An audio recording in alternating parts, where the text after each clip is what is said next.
चिराग देता है रोशनी फैलाने की प्रेरणा, फलदायी वृक्ष देता है देने की प्रेरणा, मधुबन देता है महकते रहने की प्रेरणा, महान व्यक्ति देते हैं जीवन जीने की प्रेरणा।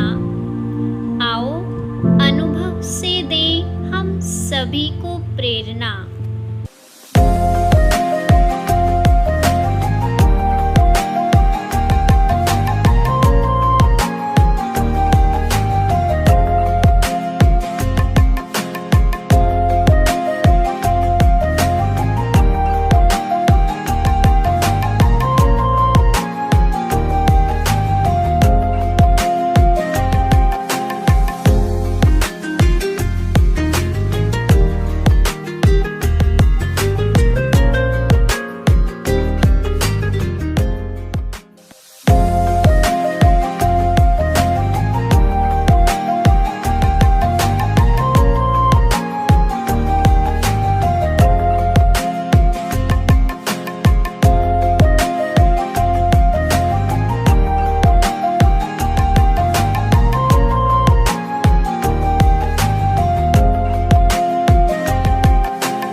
ओम शांति। हमारा जन्म हरियाणा के भिवानी ज़िले के तिगड़ाना में हुआ। हम 7 बहन भाई हैं, जिनमें हम सबसे बड़े हैं। हमारे पापा आर्मी में नौकरी करते थे, इसलिए हमारी प्राइमरी की शिक्षा राजस्थान के कोटा शहर में हुई। हम पढ़ाई में बहुत इंटेलिजेंट थे शुरू से ही। फिर जब प्राइमरी के बाद हम गांव में आए तो हमारा हाई स्कूल हमने गांव के स्कूल से पास किया, और हमारे टीचर जो थे वो सभी हमारे गांव के ही थे मोस्टली।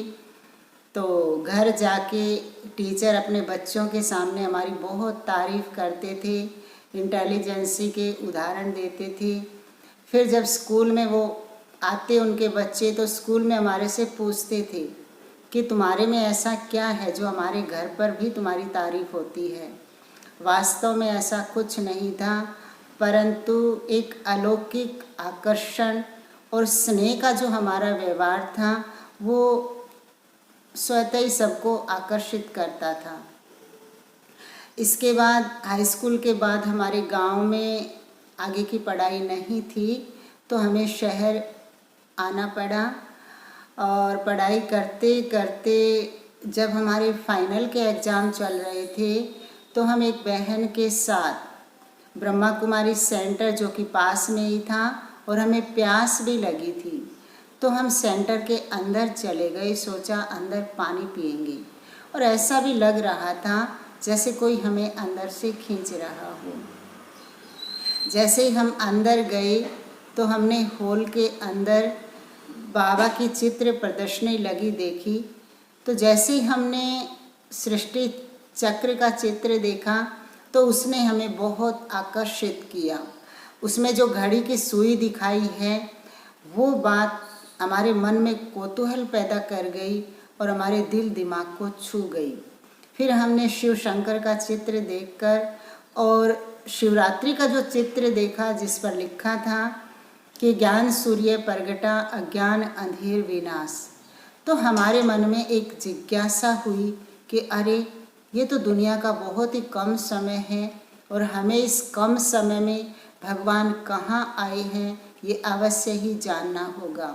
हमने उसी दिन से 7 दिन का कोर्स शुरू किया और हम नियमित क्लास करने लगे। ये बात 1995 की है, जब पूरे हरियाणा में बहुत बाढ़ आई हुई थी, और हमारे घर में भी 4-5 फुट पानी अंदर तक आ गया था। तो तब भी हम बहुत घबरा गए थे।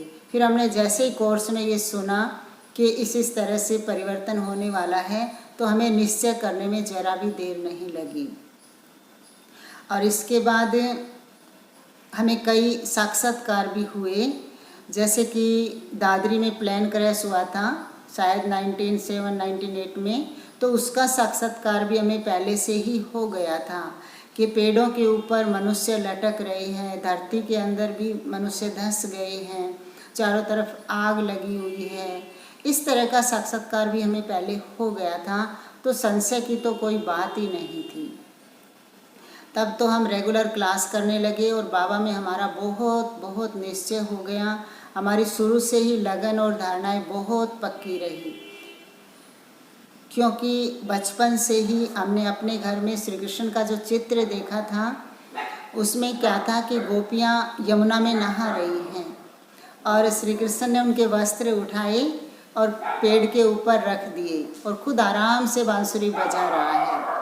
तब हमारे मन में ये संकल्प चलता था कि सभी श्री कृष्ण को भगवान मानते हैं और भगवान औरतों के वस्त्र चुराकर इस तरह से आराम से बैठे हैं, तो हमें थोड़ा सा संशय आता था। परंतु फिर भी श्री कृष्ण हमें बचपन से ही बहुत आकर्षक लगते थे। जब हम 8वीं क्लास में थे, तब पहली बार हमने जन्माष्टमी पर श्री कृष्ण का व्रत किया। उस दिन हम सारा दिन, हमारे घर में एक नीम का पेड़ था, उसके नीचे चारपाई बिछाकर लेटे रहे और जैसे ही सूरज की किरणें नीम के पेड़ के पत्तों से छन छन कर आ रही थी, तो वो हमें बहुत आकर्षक लग रही थी, क्योंकि हमें ऐसा लग रहा था जैसे ये गोल्डन किरणें हमें गोल्डन बना रही हैं। हमारे वस्त्र, हमारा शरीर, हमारे हेयर सब जैसे कि गोल्डन गोल्डन हो रहे हैं। तो हमें बहुत अच्छा अनुभव हो रहा था और हम बार बार सूर्य के जो ज्योति बिंदु दिखाई दे रहा था, उस पर अपना ध्यान एकाग्र करने की कोशिश कर रहे थे और हम अपने आप को उस दिन एक प्रिंसेस की तरह अनुभव कर रहे थे। हमें एक आध्यात्मिक ऊर्जा मिल रही थी। तब से लेकर फिर हमने सूर्य की पूजा शुरू की। सूर्य को जल दिए बिना हम भोजन भी ग्रहण नहीं करते थे। सर्दियों में और बारिश के दिनों में जब कभी सूर्य बहुत देर से निकलता था, तब भी हमें ये निश्चय अवश्य रहता था कि भले 4 बजे भी सूर्य निकलेगा तो भी हम उनको देखकर ही भोजन ग्रहण करेंगे, और हमारा विश्वास हमेशा पक्का निकलता था। ज्ञान में चलने के बाद तो जब हमें ये पता चला कि परमात्मा शिव ज्योति बिंदु स्वरूप हैं, तो हमें ये समझने में ज़रा भी मुश्किल नहीं लगा और हमें तुरंत 100% निश्चय हो गया। जब हम पहली बार माउंट आबू गए, ये नवंबर का मास था, पहला बाबा का टर्न था, और हमें वहाँ जाते जैसे ही शांतिवन में हमने कदम रखा और डायमंड हॉल में जब अवैध बाप दादा ने वाणी चलाई, तो हमें ऐसा लगा कि जैसे जन्मों जन्मों की थकान उतर गई है और हमारा जन्म ही इसी खोज के लिए हुआ था जो आज हमें मिल गई है। पाना था सो पा लिया, जैसे हमारे दिल से अनायास ही निकला। उसके बाद 97 में हमें सरकारी नौकरी मिल गई भारत सरकार की केंद्रीय लोक निर्माण विभाग में। इस दौरान हमने अपना भिवानी में मकान भी बना लिया था, तो जॉब के कारण हमें हिसार और करनाल भी आना जाना पड़ा। तो हिसार से तो हम डेली अप डाउन कर लेते थे, परंतु करनाल में तो हमें रहना पड़ा। तब हमें हिसार की दीदी और करनाल से भी दादी और दीदी की बहुत पालना मिली। करनाल में दादी ब्रज पुष्पा हमें बहुत स्नेह करते थे और बहुत अच्छी टोली खिलाते थे और बहुत पालना देते थे। वहाँ पर 3-4 सेंटर थे, जो हर सेंटर हमें अपनी तरफ खींचता था, परंतु हमें लगता था कि संत नगर सेवा केंद्र पर हमारी ज़्यादा ज़रूरत है, तो हम वहाँ 3 साल तक सेंटर पर ही रहे। फिर हम वापस हिसार आ गए, तो हिसार से ट्रेन के द्वारा हम अप डाउन करते थे भिवानी के लिए, और ट्रेन में सबको बाबा का परिचय देते थे। नौकरी करते समय अपने कार्य व्यवहार से हम सबको आकर्षक लगते थे। एक यूनिक पर्सनैलिटी की तरह हमारी पहचान बन गई थी, क्योंकि हमारी धारणाएं बहुत पक्की थी। हमारी लगन, हमारा उमंग उत्साह देखकर सबको लगता था कि ये बहुत अच्छे मार्ग पर चल रहे हैं। हमें ऑफिस में इतना काम नहीं होता था और सभी ऑफिस स्टाफ हमें बहुत सपोर्ट भी करता था, बहुत स्नेह रखता था हमसे। तो हम ज़्यादा से ज़्यादा समय सेंटर पर ही लगाने लगे। हमने बहुत सारा लिटरेचर पढ़ा, हर समय अपने तन मन धन से सेवा में सहयोगी रहते। आने वाले नए भाई बहनों को हम कोर्स कराते और हर प्रकार की सेवा में सहयोगी बनकर रहते। तब निमित दीदी ने हमें सेंटर पर रहने के लिए ऑफ़र किया, परंतु उस समय हमें इतना समझ नहीं थी और हमने अपनी नौकरी को प्रेफरेंस दिया और सोचा कि इस तरह से हम अपने तन मन धन के द्वारा भी सदा सहयोगी बन सकते हैं। माना हमने कभी सेंटर पर रहने का सोचा भी नहीं था। अचानक 2010 में कुछ ऐसी परिस्थितियां आई कि बहादुरगढ़ के अंजलि दीदी भिवानी आए और उन्होंने भिवानी की सेवाओं को संभाला। तब दीदी ने हमें भी बहुत सेवाओं में खींचने की कोशिश की, परंतु हम 4 मास तक अवॉइड करते रहे और क्योंकि हम सेंटर पर तो रहना ही नहीं चाहते थे। तब फरवरी 2011 की बात है, दीदी ने जो डाकू पंचम सिंह बीके बना हुआ है उनको भिवानी बुलाया था।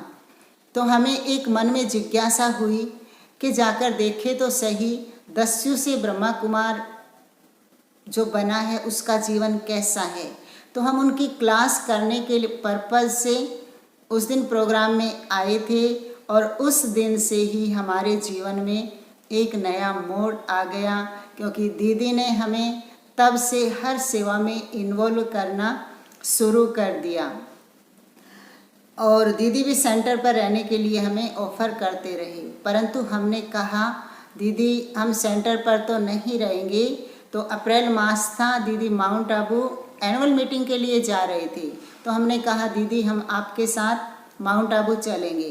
तो दीदी ने बड़े खुशी खुशी से हमें हाँ कर दी और हम दीदी के साथ जैसे ही एनुअल मीटिंग में गए तो दीदी हमें समझाते रहे, तुम सेंटर पर रह सकते हो, तुम सब कुछ कर सकते हो। तो हमने कहा नहीं दीदी, हमने कभी कोई काम नहीं किया है, हमें कोई एक्सपीरियंस नहीं है, हम सेंटर पर नहीं रह सकते हैं। तो ऐसा करते करते दीदी ने मुझे दादी रुक्मणी जी से मिलाया और दादी रुक्मणी जी की परमिशन से भिवानी की दीदी के स्थान पर दीदी ने मुझे एनुअल मीटिंग भी अटेंड कराया। उसके बाद हमारे मन में भी थोड़ा थोड़ा सेंटर के प्रति कुछ करने का भाव जगा। तब से लेकर फिर अंजलि दीदी भी हमें सेंटर पर रहने के लिए फोर्स करने लगी और आशा दीदी के आगे भी हमारी बहुत सिफारिश करने लगी। एक बार दिवाली पर हम भिवानी के सभी बहन भाई माना सभी बहनें ORC गए हुए थे। तो आशा दीदी ने सभी के साथ परामर्श किया और हमें भिवानी की सेवाओं की जिम्मेवारी सौंप दी। और जब पहली बार न्यू ईयर पर हम 100-125 की पार्टी लेकर मधुबन गए तो सभी के सामने आशा दीदी ने हमें गोल्डन बैज लगाकर इस यूँ कहें कि रूहानी सेना में भर्ती कर लिया। वैसे भी हमारा एक सपना था कि हम पापा की तरह आर्मी में ऑफिसर बने, परंतु बाबा को तो कुछ और ही मंजूर था और हमें अपनी आर्मी में भर्ती कर लिया। हमने भी जैसे आर्मी पीछे मुड़कर नहीं देखती, तो जैसे ही हम सेवाओं में आए बाबा ने हमें जिम्मेवारी दी, हमने कभी पीछे मुड़ के नहीं देखा। इस दौरान हमारे सामने अनेक तरह की परिस्थितियां आई, परंतु हमने सबको फेस भी किया, पार भी किया, क्योंकि बड़ों की दुआएं और बाबा का साथ हमेशा हमें मिलता रहा। भिवानी में बाबा के 2 स्थान और 1 स्थान बोंद में था। हम तीनों ही स्थानों पर बाबा के हर तरह के प्रोग्राम करते रहे और हर प्रोग्राम में हमें सफलता मिलती गई। और साथ साथ 20 गीता पाठशालाएं थी। हमने कुछ नई पाठशालाएं भी सेवा करके बाबा की सेवा का विस्तार किया और सभी भाई बहनों का भी हमें बहुत बहुत सहयोग मिलता रहा। हमने 3 कन्याओं को ट्रेनिंग कराई जो आज समर्पित ब्रह्मा कुमारी हैं और समय प्रति समय माउंट आबू से सीनियर भाई बहनें भी हमारे पास आते रहे और भिवानी के भाई बहनों को ज्ञान योग से भरपूर करते रहे। इस तरह से हम सभी उमंग उत्साह में रहते आगे बढ़ रहे हैं और कोई भी प्रकार की सेवा क्यों ना हो, चाहे स्वदेशी मेला हो, चाहे गीता जयंती हो, चाहे कैसी भी सेवा, कई बार गवर्नमेंट की सेवाएं भी चलती हैं, तो हर सेवाओं में हम इन्वॉल्व रहे और बाबा का नाम बाला करते रहे। भिवानी जेल में भी एक बहन के सहयोग से एक अपना कमरा बना हुआ है, जहां निरंतर ज्ञानियों की क्लासें चलती हैं और बहुत से बहन भाई वहां पर इसका लाभ लेते हैं। बोंद में भी पंचायत की तरफ से हमें 300 गज ज़मीन मिली, तो वहाँ भी हमने बहन भाइयों के सहयोग से और अपना तन मन धन लगाकर बाबा का एक हॉल बनाया, जिससे भी बहुत अच्छी बाबा की सेवा हो रही है।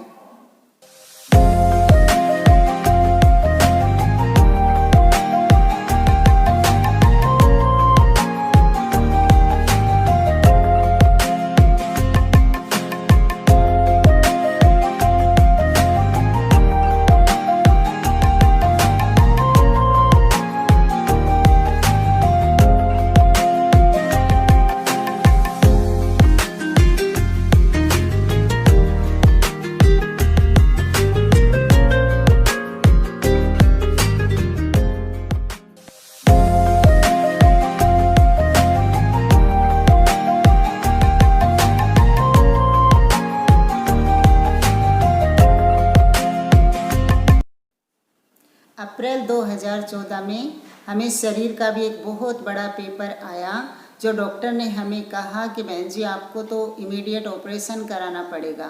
परंतु उस समय हमने 2 यूनिट ब्लड चढ़वाया और डॉक्टर से छुट्टी ले ली, क्योंकि अभी सेवाओं का समय था। नई 2-4 गीता पाठशालाएं हमने शुरू की थी, तो हम सेवाओं को डिस्टर्ब नहीं करना चाहते थे। साथ साथ फिर राखी आदि के त्यौहार भी आने थे, तो इस तरह से हम 4 मास तक लगातार सेवा करते रहे। उस कंडीशन में हमने सोचा कि जब सभी सेवाएं कंप्लीट हो जाएंगी तब हम अपना ऑपरेशन कराएंगे। जब भी हम बीच बीच में डॉक्टर को दिखाने गए, हमने हिसार भी डॉक्टर से कंसर्न किया, अग्रोहा में भी हमने दिखाया, तो डॉक्टर ने हमें हर बार इमीडिएट ऑपरेशन के लिए ही कहा।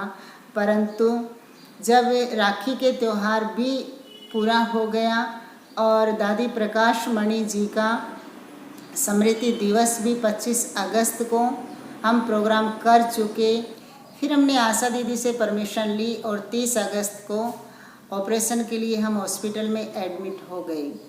और अगले ही दिन हमारा ऑपरेशन होना था, तो जैसे ही हमें ऑपरेशन थिएटर ले जाया गया, हम अपने आराम से निश्चिंत ऑपरेशन थिएटर स्वयं ही चले गए, क्योंकि हमें किसी प्रकार का कोई भय नहीं था, क्योंकि बाबा साथ था। तो जैसे ही ऑपरेशन करने की मोमेंट आई, तो डॉक्टर हमारे शरीर को छू भी नहीं सका और उन्होंने तत्काल एक लेडी सर्जन को बुलाया, जिसने हमारा ऑपरेशन किया। लगभग 4 घंटे का मेजर ऑपरेशन था, जो पूरी तरह से सक्सेस रहा। और अगले दिन जब हम पूरी तरह से होश में आए तो डॉक्टर ने अपना अनुभव सुनाया और कहा कि कमाल है बहन जी, आपने शरीर को कैसे साध रखा है। जैसे ही डॉक्टर ने कहा तो हमने ऐसे अपने राइट तरफ देखा और हमें लगा कि बाबा खड़े मुस्कुरा रहे हैं। तो हमने डॉक्टर को कहा कि ये सारी कमाल तो बाबा की है। तो इस तरह से हम जिस कमरे में 3-4 दिन तक एडमिट रहे थे, उसमें भी हमने बाबा के कई चित्र लगाए थे, ताकि हमें 3-4 दिन रहना पड़े तो हमें ये ना लगे कि हम सेंटर में नहीं हैं। तो डॉक्टर ने तब भी कहा कि बहन जी आपने तो हॉस्पिटल को ही सेंटर आश्रम बना दिया है। और उनका स्टाफ जो था, जब भी उनको फुर्सत मिले वो हमारे ही रूम में आकर बैठ जाते थे। इस तरह से हम केवल 3-4 दिन ही हॉस्पिटल रहे थे। अगले दिन डॉक्टर ने हमें एक दूसरे रूप में शिफ्ट किया और कहा कि बहन जी आप इस कमरे को भी पवित्र कर दो, क्योंकि वो कमरा डॉक्टर के अपने रिलेटिव्स के लिए आरक्षित था। तो इस तरह से हॉस्पिटल में भी डॉक्टर्स पर, स्टाफ पर, सब पर बाबा का बहुत प्रभाव पड़ा और डॉक्टर ने प्रभावित होकर हमें एक रूम भी दिया और कहा कि आप यहाँ आकर हमारे स्टाफ को भी राजयोग मेडिटेशन सिखाओ। तो बहनें कुछ समय तक नियमित वहाँ जाती रही। इस तरह से हम नौकरी के साथ साथ सेवाओं में बैलेंस बनाकर चल रहे हैं। हमारी नौकरी की वजह से बाबा की कोई भी सेवा ना तो डिले हुई है और ना ही रुकी है, क्योंकि आशा दीदी के सानिध्य में और विजय दीदी जी के डायरेक्शन में हम ये सब कर पा रहे हैं। और सभी बहन भाइयों का हमें बहुत बहुत सहयोग मिलता रहता है। वो स्वयं भी उड़ते रहते हैं और उनके साथ हम भी उड़ते रहते हैं। अंजलि दीदी ने हमें शुरू में ही एक टाइटल दिया था कि ये तो न्यारी और प्यारी है। हम उस टाइटल को हमेशा याद करते हैं और स्मृति में रख कर अंजलि दीदी का बहुत बहुत धन्यवाद हमेशा करते रहते हैं। आज उन्हीं की बदौलत हम बाबा के घर में बाबा के यज्ञ का हिस्सा हैं और हमने अपने जीवन में फ्लेक्सिबिलिटी को अपनाया है। ये हमारी एक धारणा है, हमारी कहीं किसी चीज़ में कोई आसक्ति नहीं है। हम न्यारे और प्यारे रहकर ही ये सब कर पा रहे हैं और करते रहेंगे, ऐसा हमें पूरा विश्वास है। बाबा का नाम बाला करने के लिए आए हैं तो बाबा का नाम बाला करेंगे। अपने जीवन के साथ साथ अन्यों का भी जीवन सफल बनाने में हम सदा तत्पर रहेंगे। ओम शांति।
ओम शांति। मेरा परम सौभाग्य है जो मैं 8 साल से दीदी के पास रह रही हूँ, तो मैंने दीदी को बहुत ही नज़दीकी से देखा है। दीदी की विशेषता मुख्य यही है कि दीदी हमारी छोटी से छोटी और बड़े से बड़ी गलती को भी कुछ ही पलों में माफ़ कर देती हैं और उस गलती को अपने दिल से निकाल देती हैं। दीदी बहुत ही रहमदिल, रमणीक और अथक सेवाधारी हैं। यज्ञ के प्रति संपूर्ण रीति वफादार और अपने स्वास्थ्य की ओर ध्यान न रखते हुए हर समय सेवा को सबसे पहला प्रेफरेंस देती हैं।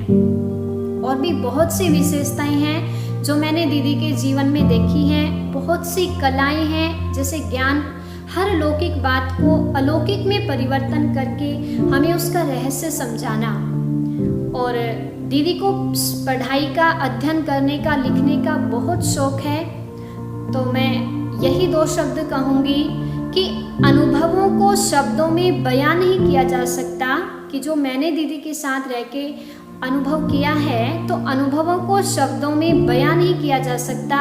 ओस की बूंदों से सागर को नहीं भरा जा सकता। ओम शांति। ओम शांति। हमारी दीदी स्नेह की मूर्त है। बहुत ही प्यार से हमें नियम मर्यादाओं में चलना सिखाती है। हमारी दीदी से हमने सीखा है घर परिवार में, समाज में कैसे हमें बैलेंस बना के चलना है। हमारी दीदी में मुझे बाबा की छवि नज़र आती है। हर समस्या का समाधान हमारी दीदी बहुत प्यार से करती है। मुझे मेरी दीदी में अलौकिक माँ नज़र आती है। जब से हमने दीदी को देखा है तब से सभी बहन भाइयों की दीदी पालना एक समान करती है। चाहे छोटा है चाहे बड़ा है, सभी की पालना एक समान करती है। किसी के साथ भेदभाव नहीं रखती है। दीदी कभी भी अपना समय बेकार नहीं होने देती, न हमारा होने देती, न अपना समय बेकार करती है। दीदी के मन में ही हर समय ये संकल्प चलते हैं कि मैं ज़्यादा से ज़्यादा बाबा की सेवा करूं और हमें हमारा भी समय बाबा की सेवा में ही लगाते रहते हैं। कभी भी हमारा समय व्यर्थ नहीं होने देते, न अपना व्यर्थ करती हैं, न हमारा समय व्यर्थ होने देती हैं। दीदी के मन में यही रहता है कि मैं बाबा की ज़्यादा से ज़्यादा सेवा करूं, हमारे बहन भाइयों से भी ज़्यादा से ज़्यादा बाबा की सेवा कराऊं। ओम शांति। ओम शांति।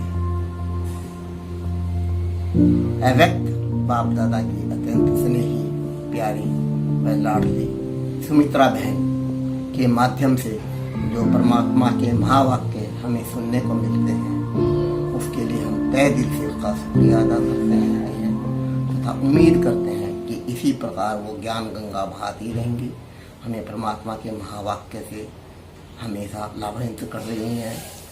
मैं उनका तहे दिल से शुक्रिया अदा करता हूँ तथा उम्मीद करता हूँ कि वो सिद्धि धाम भिवानी की इसी प्रकार सेवा करती रहेंगी तथा पूरे विश्व को ज्ञान गंगा से ओतप्रोत करती रहेंगी। ओम शांति। ओम शांति। सबसे पहले मैं अपने परम पिता परमात्मा का बहुत बहुत धन्यवाद करना चाहूँगी, जिन्होंने मुझे अपना बनाकर मुझे सर्व संबंधों का सुख दे रहे हैं, और इसके अलावा साकार रूप में सुमित्रा दीदी को निमित्त बनाकर हमें साकार की पालना का भी बहुत अच्छा सुख मिल रहा है। सुमित्रा दीदी ज्ञान और योग से हमारी बहुत अच्छे से पालना कर रही हैं। सुबह सुबह बाबा की प्यारी प्यारी मुरली सुनाकर बाबा की सूक्ष्म से सूक्ष्म बातों का भी हमें सहज रूप से समझाकर अनुभव कराती हैं। और इसके अलावा घर गृहस्थ में रहते हुए कैसी धारणाओं को और मर्यादाओं का पालन किया जाता है ताकि सब लोग खुश रहें, तो उसका भी हमें प्रैक्टिकल ज्ञान देती हैं। और उनके लिए 2 लाइन कहना चाहूँगी। तेरी पालना का दीदी, तेरी पालना का दीदी, तेरी उंगली पकड़ के चला, ममता के आंचल में